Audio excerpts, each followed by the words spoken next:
Maura, Jim, ladies and gentlemen, here I'm not shy to share with you a little bit of my personal life.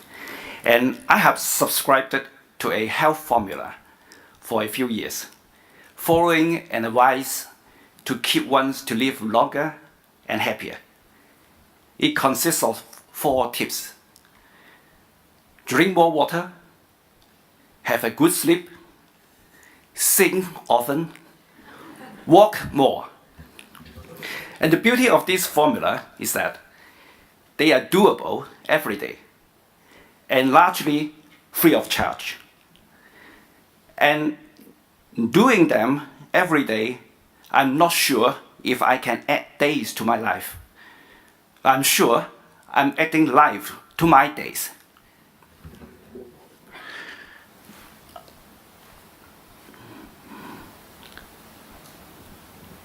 I try to figure out how to turn to the next page.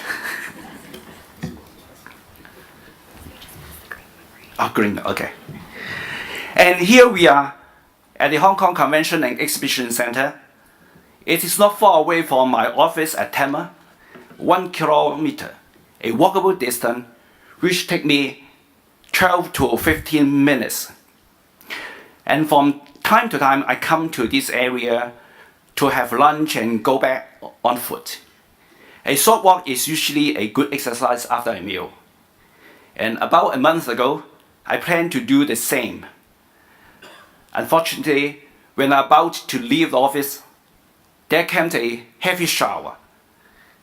Neither have I booked a government car, nor was there taxi service available during that busy and congested lunchtime. How could I get to this convention center without getting wet? An umbrella alone was not a satisfactory solution. Then I figured out a route which did it without my taking an umbrella at all. And here is a short video which tried to replicate my travel. Yeah.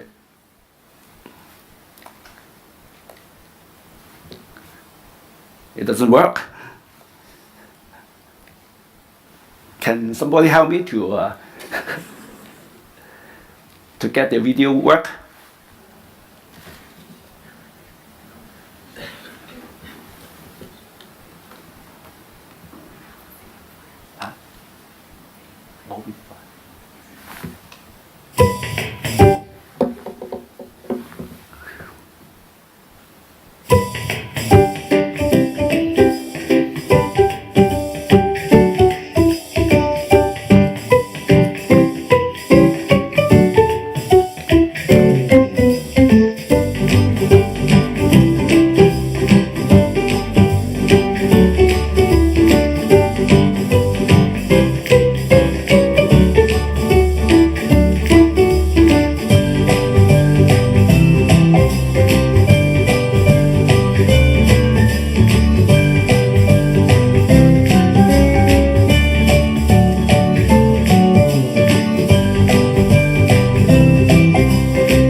And this map shows you a regular route. That is the black one.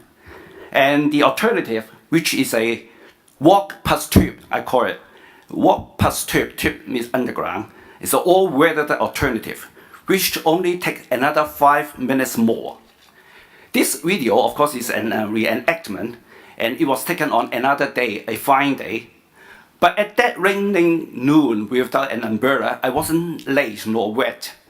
And I hope this video gives you a flavor of how walkable Hong Kong can be, highlighting how walkways interface with public transport. Walking is a primary means of accessing public transport in Hong Kong. To promote public transport, therefore, is to promote walking. Of course, some people may think it may not necessarily be the case. But the relation is mutually beneficial. And to achieve optimal use of public transport, decent walking environments are required around public transport termini, stations, or stops.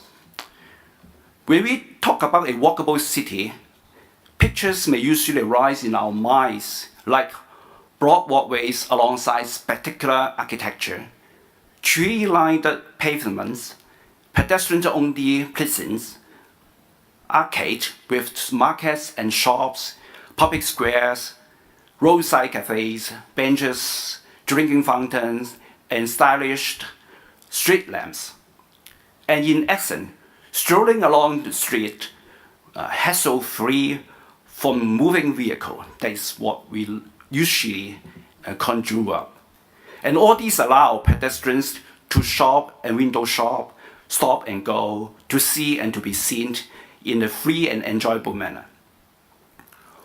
Walkability in Hong Kong certainly has a number of these elements, but at the same time, it is something a bit different. Putting aside our countryside, which is very accessible and walkable, I here focus on the urban setting. Some academics, such as Adam Franton, Jonathan Solomon, and Kara Wong, in a little book, characterize Hong Kong's walkway system, like its city, as being vertical and multi-layered, placing emphasis on functionality. And you may see the representation done by them in this slide, and they call it a city without ground. Hong Kong is not a flat city, it is vertical, as what Eric Ma just said. It is a complex place with a high population density and very limited space. And as a result, people here aim high, literally and physically, building buildings high and skywalls, and thereby creating an impressive landscape of skyscrapers and high-rises. A multi-layered system of walkways has therefore been built to accommodate pedestrians' needs and connect the buildings neighboring. Some notable examples of our walkway system include like an elaborate walkway system in Central, our first CBD, which links up a number of Grade A office buildings and hotels and shopping malls and public transport interchanges, such as the airport, railway station, and the cross-harbor and cross-boundary ferry piers. Another one, the network between Hong Kong Park, Garden Road, and Harcourt Garden. And another one example, and that is the video just show you, the system connecting buildings around Convention Center, 3 government office towers, a series of office buildings, and the MTR station in Wan Chai. And the last one, in fact, is still extending. These extensive walkway systems share common characteristics. That is, they all provide good incentives for the commuters to travel. In the latest travel characteristics survey done by Transport Department, commuters tell us that they could walk more with the right encouragement and support, where their concerns could be addressed. And what are their concerns? Weather. A comfortable all-weather pedestrian network protects pedestrians from the elements, a scorching sun or a thunderstorm or a heavy shower or even a typhoon. Second, health. Exhaust from the tailpipes is a health hazard, an unpleasant one. A segregated pedestrian network do away with the need to walk on the roadside pavement and reduce the direct impact of inhaling the exhaust gases. Third, safety. Obviously, where the people flow and the vehicular flows are segregated, traffic accidents arising from the conflicts and impacts of collisions could greatly be reduced. In addition, our underground operator also promotes walking extra steps to their station by offering fare discounts. Fare-saving machines are installed in over 30 locations near the station around the city. And by placing their Autopass car, it's kind of smart cards, above a sensor of the machine, you can see circled in red, commuters register their cards and receive a discount of $2 per trip. It can go up to nearly 50% discount. And the majority of the public walkway system were built by government departments. Nevertheless, the government has not lost sight of private contribution. From time to time, measures are devised to encourage the provision of walkway. And two examples. These pictures show you back in the 70s, an extensive elevated walkway system has been built in Central by coordinated efforts of private developers and government. The Connaught building, now is called Jardine House, was a 52-story building located on the north of the Connaught Road and separated from the rest of the other commercial buildings by the Y and BC Avenue. The landlords then decided to connect it to the Swire House. Swire House is now renamed as the Trader House, across the road with a long span of footbridge, which later was further connected to the Exchange Square in 1984. And subsequently, the government built a walkway, an elevated one, to extend its reach. It runs westwards along the harbourfront to connect Central PS and Shundat Center. And other buildings along the Queens Road Central were also connected to the system. And in this year's policy address, as it was just quoted by Eric, the government made it an initiative that for the Kowloon East, where we are planning to form another CBD after Central, a new policy would be tried out. And this includes a pilot scheme of waiving the land premium for lease modification to encourage landowners to build footbridges or subways at their own cost in accordance with the planned pedestrian network. Regular negotiation with the hilly terrains are part of an inevitable and ongoing battle for us to acquire space in Hong Kong. Given that there is little developable level land in the city, many of our housing estates, public and private, big and small, are perching on hilly slopes. Accessibility is always a challenge. An able young man, when he moved in 30 or 40 years ago, could climb a flight of long stairs. It may no longer be the case when he is getting 30 or 40 years older. And our city's topology poses an increasing challenges for our planners than ever as our population is aging. So, hillside escalators and elevator systems have therefore become a natural answer.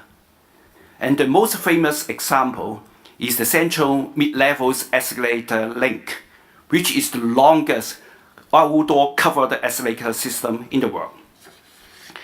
And here I show you a short clip produced by a YouTube channel named the Hong Kong Map. And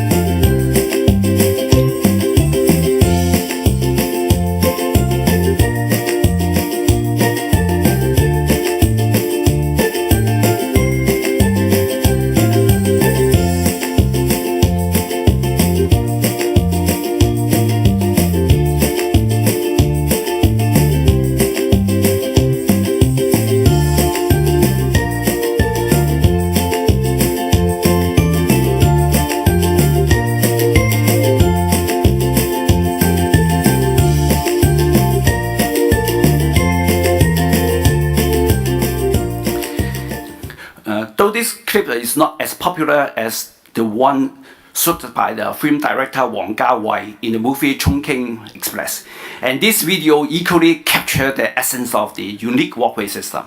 As you can see in the video, the system is not just a single continuous belt. It also provides a total of 14 ways in and ways out, such that the whole neighborhood is well connected and accessible. And in fact, as shops, restaurants, gyms, galleries, and museums have been moving in, as the people flood in, the neighborhood has regained its vibrancy. and it has become a piece of tourist attraction too.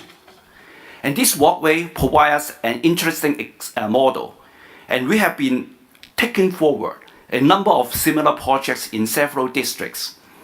I here just mention another large-scale one and show you we are not only retrofitting system of this kind into a local community, but also planning it together with new railways projects. This pedestrian link at Qiwenshan is included in the Shatin and Central Link Railway project.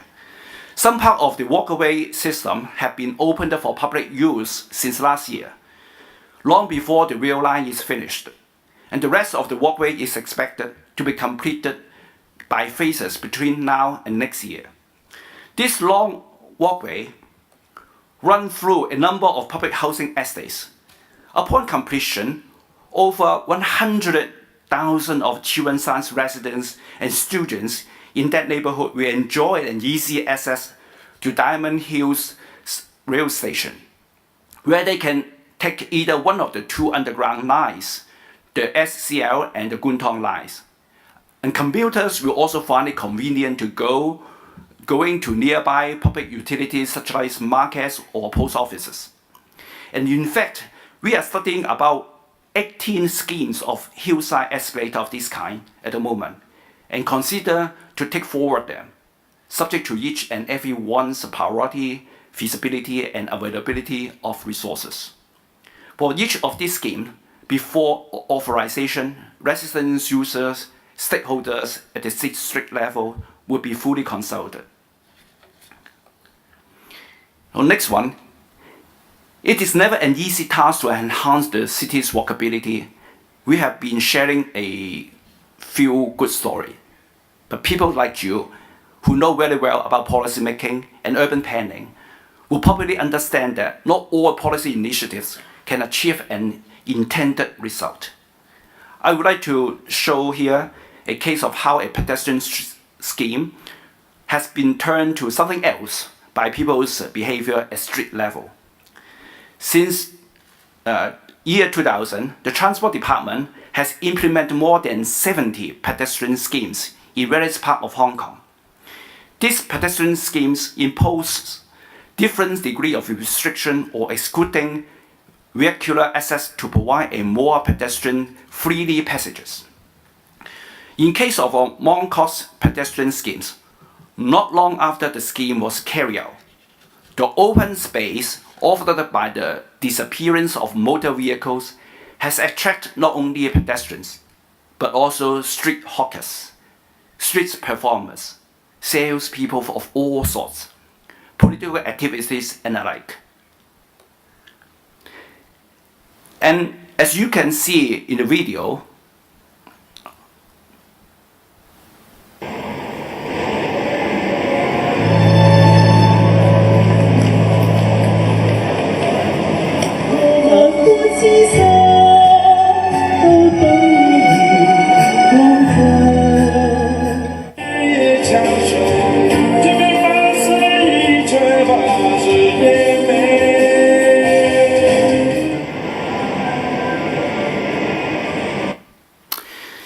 and you can see in the video, the touting activities obstruct pedestrian flow, and loud noises generated by the street singers, speakers, and onlookers cause nuisance to passers-by and residents living in the upper quarters of the adjoining building. Some people don't mind their singing, but peace without the amplifier.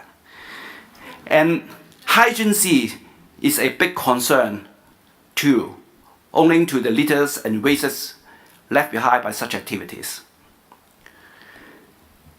So as a result, the Yaojimong District Council decided to curtail its activities and request the government to shorten the operating hours. In spite of all the good intention, sometimes we don't get what we decide to achieve.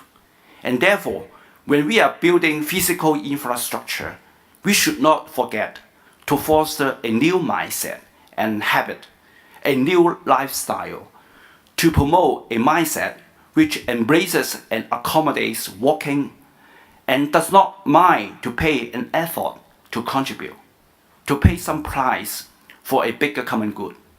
in a cliche, willing to walk an extra mile. So in the past minute, I know I maybe overrun a bit. I have quickly share with you our version and practice of walkability and pedestrianization schemes and the initiative we have been taken forward to promote walkability and taking into account the local needs, special features, and behaviors of our citizens.